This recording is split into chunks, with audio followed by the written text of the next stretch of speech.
A água não é tudo para a natureza, não é tudo para a vida, mas é no mínimo 65% da vida. A gente vê essas duas espécies de plantas aqui juntas, nascidas a partir do mesmo tronco, do mesmo chão. Não é o mesmo tronco, mas é o mesmo chão, mesmo espaço. É o juazeiro, que é uma planta de grande porte, uma árvore de cerrado. E o cacto mandacaru. Então, como esse mandacaru cresceu buscando luz.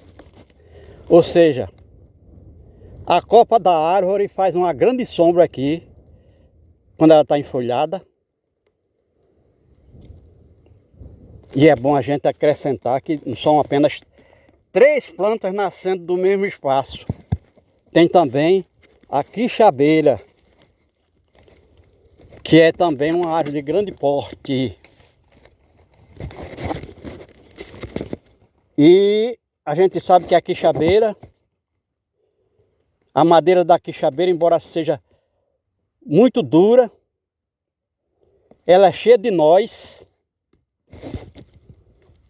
espinhos, e não é utilizada aqui nem para o animal comer a folha, nem para a cerca, nem para a carpintaria. O mesmo acontece com o juazeiro. O juazeiro não presta para lenha, não presta para carpintaria, não presta para estaca de cerca, pelas suas características físicas e biológicas. E o cardeiro, que também aparece ali, o xique-xique, já morrendo. O cardeiro, que é aqui, o mandacaru, é usado para alimentar o gado na época do verão. Nasceram os 3 juntos aqui e os 3 estão se beneficiando de alguma forma. Principalmente o cardeiro, o mandacaru, que cresceu bastante aqui, que não é comum. E ele cresceu tanto assim para poder sair da sombra imposta pela ramagem, pela copa, tanto do juazeiro quanto da quixabeira. Então ele se deu bem ali, porque além de ter recebido sustentação, se enrolando no corpo do juazeiro, ou seja, apesar de ter crescido tanto, o vento não consegue botar ele abaixo, porque ele está se sustentando no corpo do juazeiro. E a gente sabe que o juazeiro passa a maior parte do ano enfolhado. Por isso é que o homem deixa essa árvore aí, porque ela vai fazer sombra nessa época da seca para o gado se abrigar do calor intenso, da alta intensidade de luz nessa área do Brasil. Mas a gente acabou de dizer que todas elas, toda planta tem no mínimo 65% de água no corpo.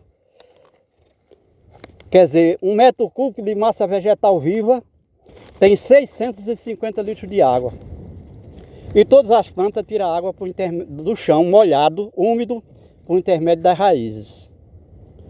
É o caso do juazeiro, da quixabeira e do mandacaru, e o xique-xique não conseguiu colher essa água e por isso mesmo está secando e morrendo.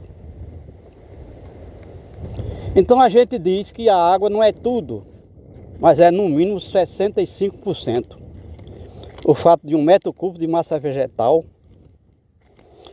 ter 650 litros de água. Além do mais, a planta participa todo dia.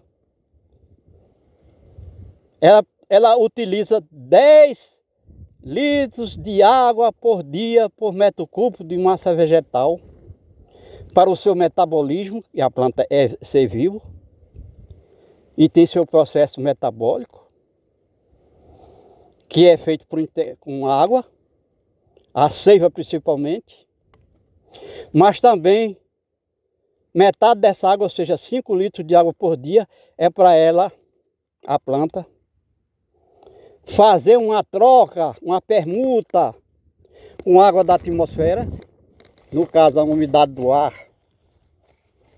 e as nuvens, com água do chão, porque ela precisa de água do chão, mas também libera água no chão quando o chão está seco, para poder continuar tirando os nutrientes minerais do chão por intermédio da raiz.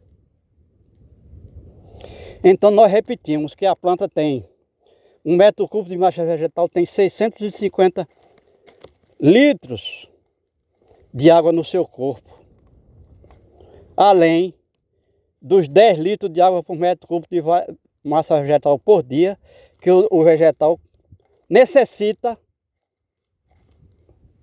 para poder se manter vivo e participando ativamente do ambiente, contribuindo com a formação de chuvas, com o aumento da umidade do ar, contribuindo com a umidade do chão, contribuindo com a formação de nuvens, contribuindo com a produção de oxigênio, da nossa respiração aeróbica, que ele também respira oxigênio.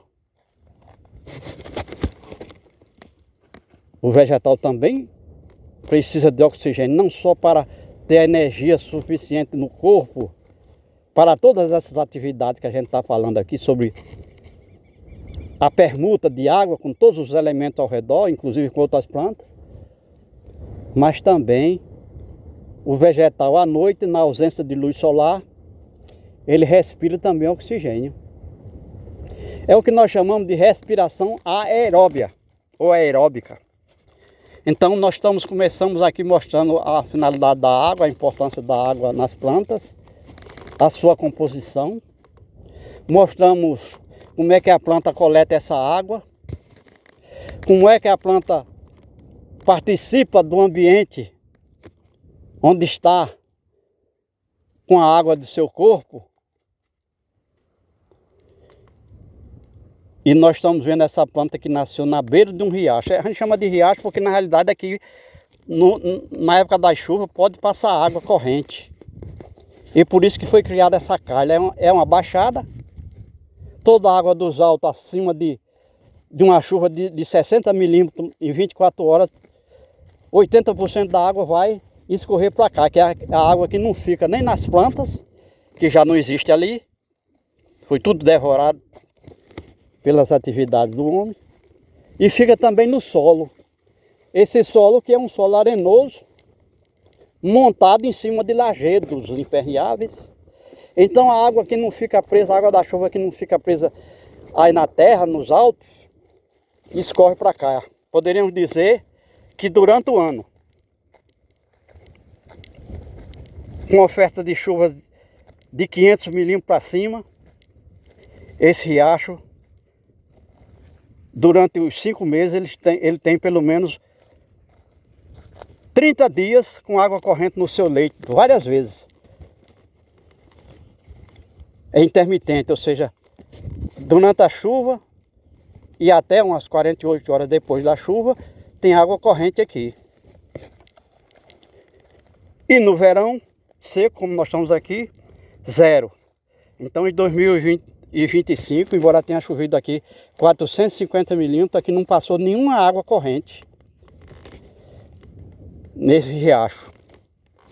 Significa dizer que os açudes não tomaram água, porque os açudes são construídos no riacho, para represar água de um riacho de água corrente, ou um rio. Então aqui nós estamos vendo mais uma vez o juazeiro, o cardeiro, que é um cacto, e o facheiro, que é outro cacto, juntos.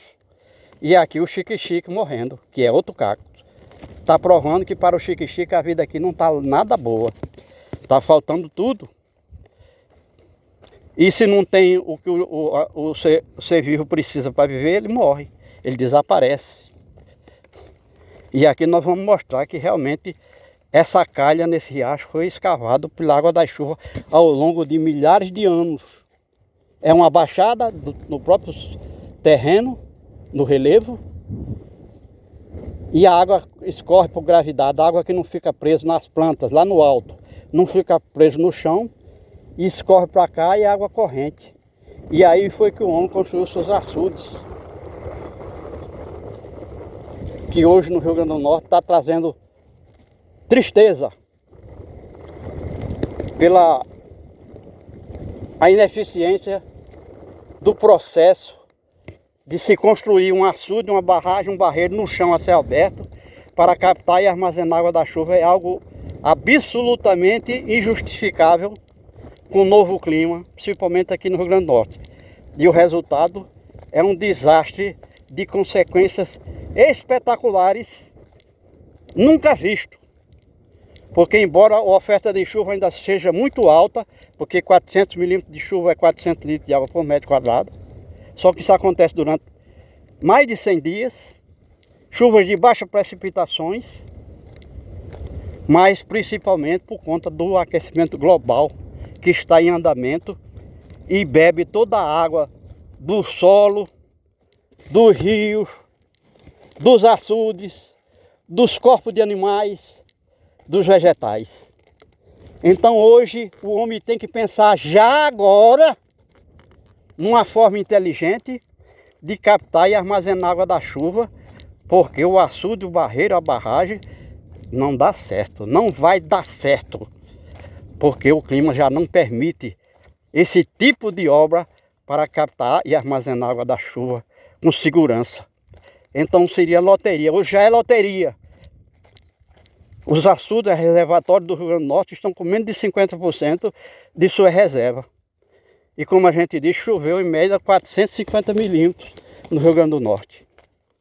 Então é um desastre, e se o homem não pensar em criar, e existem obras ao alcance da tecnologia brasileira para se captar e se armazenar água da chuva aqui para matar a seca nordestina afogada. E aqui está o Juazeiro mais uma vez, aqui na beira do riacho. Suas raízes aí aparentes, raízes de sustentação e de coleta de água e de nutrientes minerais do chão. E a vida é isso, e o homem tem que compreender, porque o homem é a única vida inteligente na Terra. E se ele não tiver essa capacidade de evoluir, vai acontecer o que já aconteceu com as outras 16 espécies de hominídeo. Desaparecer por ignorância ou extravagância.